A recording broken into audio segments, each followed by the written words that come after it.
Hello students, today we are going to discuss about the distance time graphs.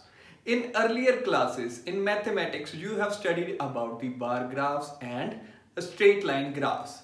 These graphs gives us the informations about the events. So now we will discuss the motion of bodies with the help of these graphs. We will use the line graphs to describe the motion of bodies. So let's start. We will start with the distance time graph. In next video we will discuss the velocity time graphs. So in distance time graph we have two axes. One is x-axis and other is y-axis. जैसे कि सभी graphs में होती है, दो axis है. तो distance को हम y-axis पे रिप्रेजेंट करते हैं और टाइम को एक्स एक्सिस पे रिप्रेजेंट करते हैं, जो हम ये ग्राफ्स पढ़ेंगे इसमें. तो ये ग्राफ्स हम पढ़ेंगे यूनिफॉर्म मोशन और नॉन यूनिफॉर्म मोशन के लिए. यूनिफॉर्म मोशन में क्या होता है कि body travels equal distance in equal interval of time. तो अब उसे ग्राफ में कैसे प्लॉट करें. तो मान लीजिए हमारे पास 1 सेकेंड है, इधर 1 सेकेंड में कोई बॉडी 5 मीटर चली. नेक्स्ट 2 सेकेंड हो गया टाइम, तो फिर इक्वल डिस्टेंस ट्रेवल करना है तो 5 मीटर और चल के 10 पे पहुंच गई. फिर 3 सेकेंड एंड यहां पे 15 मीटर. जब आप इसे ज्वाइन करोगे, यहां पे पॉइंट्स लोगे आप, जैसे कि आप लेते हो जाए ऐसे करके, आप देख सकते हो कि ऐसे अगर आप ड्रा करने की कोशिश करो तो ये हमारा ऐसे स्ट्रेट लाइन बन जाएगा. अगर पॉइंट्स को हम ज्वाइन कर दें तो ये हमारा स्ट्रेट लाइन ग्राफ बन जाएगा.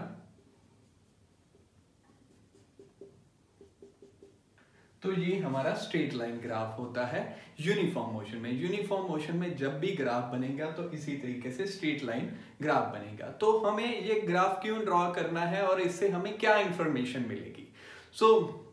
जो ये ग्राफ है हमारा यूनिफॉर्म मोशन का ग्राफ है, ये हमारी हेल्प करेगा टू कैलकुलेट दी स्पीड.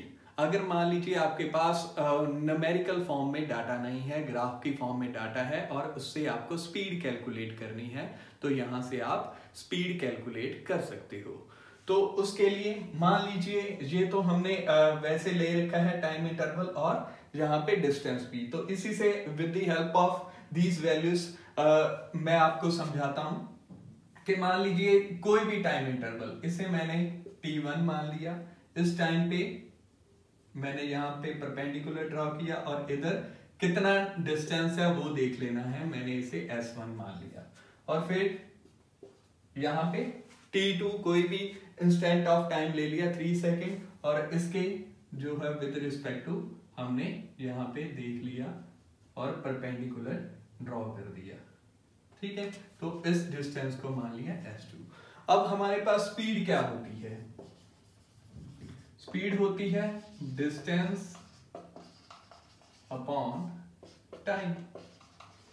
तो यहां पे जो y एक्सिस है, y एक्सिस पे हमें डिस्टेंस कितना, ये हमारा दो इंटरवल है, time interval t1 and t2, इनके बीच उसने डिस्टेंस कितना ट्रेवल किया, वो आ जाएगा s2 माइनस s1, क्योंकि फाइनल माइनस इनिशियल करते हैं हम, बाद में कितना और पहले वाला उससे माइनस करके हमारे पास जो आ जाएगा. और टाइम इंटरवल हमारा t2 माइनस t1, क्योंकि ये हमारे पास कितना टाइम, पहले 2 सेकंड था फिर 3 सेकंड, 3 माइनस 2 हमारे पास टाइम इंटरवल आ जाएगा, यानी कि 15 माइनस 10 अपॉन 3 माइनस 2.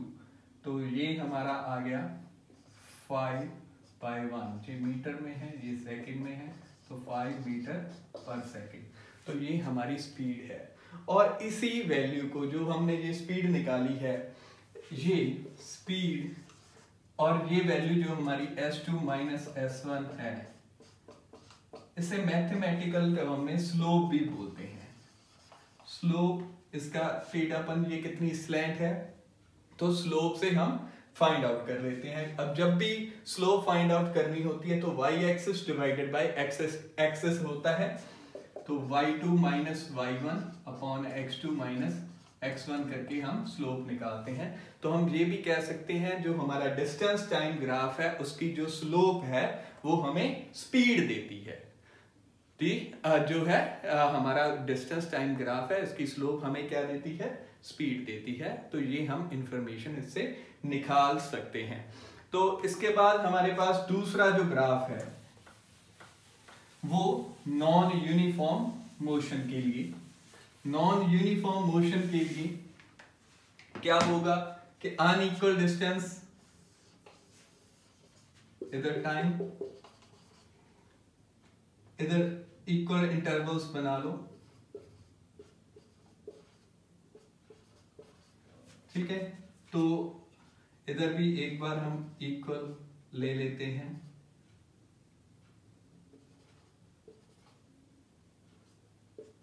फिफ्टी 20, तो ये इधर है डिस्टेंस। मान लीजिए 1 सेकंड में 2 मीटर चला, तो यहां पे 2 मीटर होगा। फिर 2 सेकंड में 8 मीटर पे आ गया। फिर उसके बाद 3 सेकंड में 20 पे चला गया। 4 सेकंड में 25 पे चला गया। तो अब ये एक लाइन में नहीं है, तो इस तरीके से कोई कर्व बन जाएगी। तो ये नॉन यूनिफॉर्म मोशन है, यानी कि unequal distance in equal intervals जो है हमारे पास आ रहा है। तो ये हमारा नॉन यूनिफॉर्म मोशन का ग्राफ है। इसके अलावा हमारे पास थर्ड केस भी होता है जो रेस्ट वाला है, इसके बारे में भी क्वेश्चन आ जाता है। और मान लीजिए जब बॉडी रेस्ट पे है, तो रेस्ट पे है तो जहां पे भी होगी वहीं पे खड़ी रहेगी, यानी कि मान लीजिए यहां पे है बॉडी, ठीक है, एक पॉइंट पे जो भी था।